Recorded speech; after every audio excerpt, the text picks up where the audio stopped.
እሺ በጣም ነው የማመሰግነው ዶክተር በለጠ። መጀመሪያ መልእክት ያለኝ ለመንግስት የስራ ኃላፊዎች ነው። የመንግስት የስራ ኃላፊዎች የመደመር መንግስት ሊፈጥር የሚፈልገውን መንግስታዊ ቁመና በጣም ቀለል ባለ መንገድ ተገንዝበን እዚያ ውስጥ ሚናችንን የምንጫወት መሆን አለብን።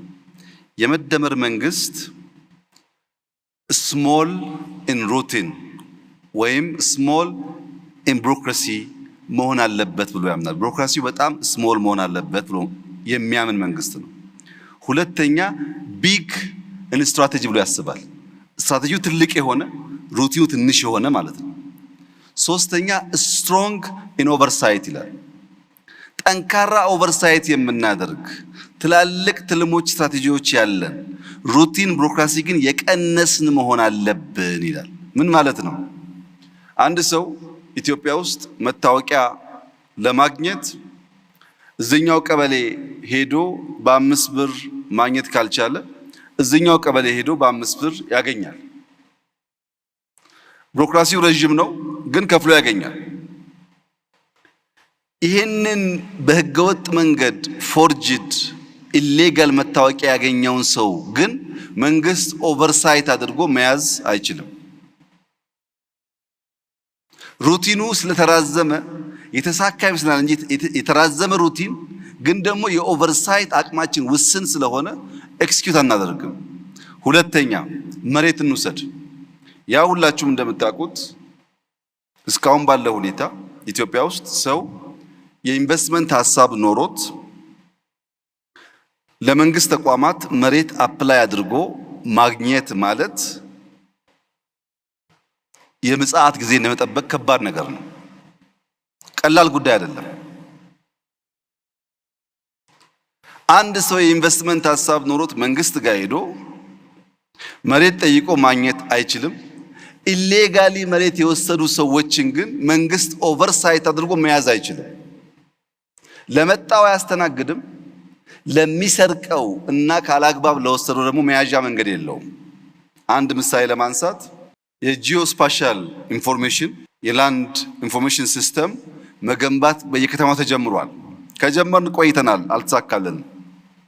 ቅድም እህት ያለችውም ከውጭ መጥተው ያልተገባ ዳታ የሚሰበስቡ ሰዎች ካሉ ትክክል አይደለም።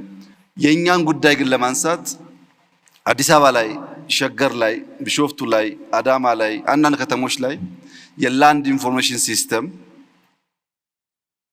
ከሞላ ጎደል 100% መመዝገብ ተችሏል። ከብዙ ዓመት ልፋት ጭቅጭቅ በኋላ ምን አገኛችሁ ያላችሁ እንደሆነ አንድ ሰው ሸገር በሚባለው ከተማ ውስጥ ከ100 በላይ ካርታ ያለው ሰው አለ። አንድ ሰው ይሄ ከ100 በላይ ካርታ ወደ ጂኦስፓሻል ሲስተም ካልገባ በቀር ከዚያ ሁሉ የተከመረ ወረቀት በምን አይነት መነጽር ለይተህ ታወጣዋለህ? ያንን ሰው ብቻ ለይተህ አታገኝም። የጂኦስፓሻል ኢንፎርሜሽን ሲስተም ኢትዮጵያ ውስጥ እንዳይገነባ የነበረው ፍላጎት የቢሮክራሲው መጨናነቅ የምታውቁት ቢሆንም ዋና ዓላማው ግን ጥቂት ሌቦች አላግባብ የወሰዱትን መሬት መንግስት ኦቨርሳይት ማድረግ እንዳይችል ለማድረግ ነው። አሁን ያሳካነው የት ነው? ወይ አዲስ አበባ ወይ ሸገር ሊሆን ይችላል። የተሟላ ዳታ ኤክስቼንጅ ከሌለን ይሄ ሸገር ላይ 100 ካርታ ያለው ሰው ቢሾፍቱ 20፣ ጅማ 30፣ ነቀምት 40 ይኖረው ይችላል። ማወቅ አልችልም። ዳታ ኤክስቼንጅ ካልተሟላ በስተቀር በእነዚህ ተቋማት መካከል ማግኘት አይቻልም። እና መንግስት ሩቲን ላይ ሳይሆን ፎከስ ማድረግ ያለበት ኦቨርሳይት ማድረግ ላይ መሆን አለበት። ትላልቅ ስትራቴጂ ያለው ኦቨርሳይት የሚያደርግ ሆኖ ሰው በቀላሉ ለምሳሌ አንድ ሰው አታሎ ፓስፖርት ቢያወጣ የኛ ሩቲን ቀላል በመሆኑ ምክንያት አውቶሜትድ በመሆኑ ምክንያት ሸውዶን ቢወስድ የኦቨርሳይት አቅማችን ጠንካራ ከሆነ ሳምንት አይገለገልበትም፣ እንይዘዋለን። ኦቨርሳይት ጠንካራ ካልሆን ግን ፎርጅዱን ለመከላከል የምንፈጥረው ቢሮክራሲ ስራ ያጓታል እንጂ መንግስትን ውጤታማ አያደርገውም። ሁለተኛ ሊደርሺፕ።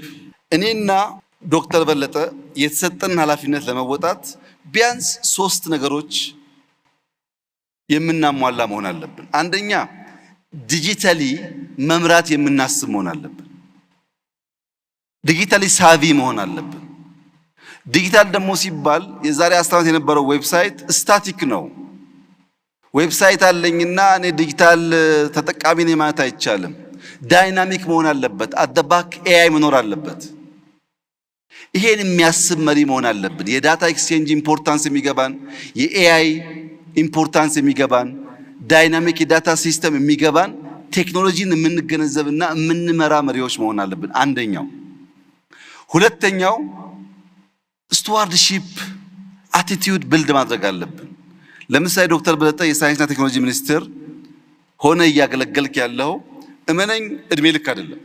በአንድ ወቅት እድል አግኝቼ እኔም እዛ ቦታ ነበርኩኝ። በሌላ ጊዜ እድል ሳጣ ተወስዷል ያ ቦታ። እኔና ሳይንስ ያለን ታሪክ በዚያ በቆየሁበት ዘመን የሰራሁት ስራ ነው እንጂ አሁን መልሼ ላገኘው አልችልም። እያንዳንዱ ኃላፊ የተቀመጠበት ቦታ ጊዜያዊ መሆኑን አውቆ ሲያልፍ እንደሚቀር አውቆ ኃላፊነቱን በብቃት መወጣት ይሁነኝ ብሎ አስቦ ሊሰራበት የሚገባው ጉዳይ ነው። ሶስተኛው ፕራግማቲክ መሆን አለብን። ዓለም ቴክኖሎጂ እያለ ዓለም ኤአይ እያለ ዓለም እየፈጠነ እኛ ያንን ማድረግ ካልቻል እንቀራለን። ለምሳሌ የዛሬ 10 ዓመት የዛሬ 5 ዓመት ሮቦት ይሰራ ነበር ታውቃላችሁ። ሮቦት ሲሰራ ሃርድዌሩም ሶፍትዌሩም በብዙ ልምምድ አንድ ሰው ቁጭ ብሎ ነው እየሰራ የሚያዘጋጀው። አሁን ሮቦቶች በፋብሪካ ይመረቱና ስልጠና የሚወስዱት በሲሙሌሽን ነው። ሰው አያስተምራቸውም። ሲሙሌሽን አለ የሚያስተምራቸው። ድሮ አንድ ሮቦት አንድ ሰው የሚያስተምር ከሆነ አሁን 1000 ሮቦት ሲሙሌሽን ያስተምራል። ምን ማለት ነው? ሮቦት የምናመርትበት ፍጥነት አደገ ማለት ነው። እኛ እዛው ሮቦት መስራት ላይ ብንሆንና ሲሙሌሽን ማንጠቀም ከሆነ ቀረን። ወይም ድሮ ለኮዲንግ ኮሌጅ ገብተን የኮዲንግ ኮርስ ለሴሚስተር ወስደን አሳይመንት ተሰጥቶን ኤቢ ወስደን ፋይናሊ ሶፍትዌር ኢንጂነር እንባላለን። አሁንስ አንተ በቀን 2 ፈንክሽን የምትጽፍ ከሆነ ኤአይ በቀን 20-30 ሲስተም ይጽፍልሃል። ኮደር አያስፈልግም። የሚያስፈልገው ታለንት ነው፣ እንዴት እንደምትጠቀምበት ማወቅ እንጂ ኮድ መጻፍ አይደለም። ፕራግማቲክ ካልሆን አብረን ማደግና መማር ካልቻል ልክ እንደ ኢትዮጵያ ፖለቲካ እዛው 1960ዎች ከቆምን ነገር ይበላሻል። ዓለም ተቀይሯል፣ መቀየር ያስፈልጋል። የዓለም ሳይ ተቀይሯል፣ መቀየር ያስፈልጋል። ፕራግማቲክ መሆን ካልቻል የምናስበውን ነገር በፈለግነው መጠን ልናሳካ አንችልም።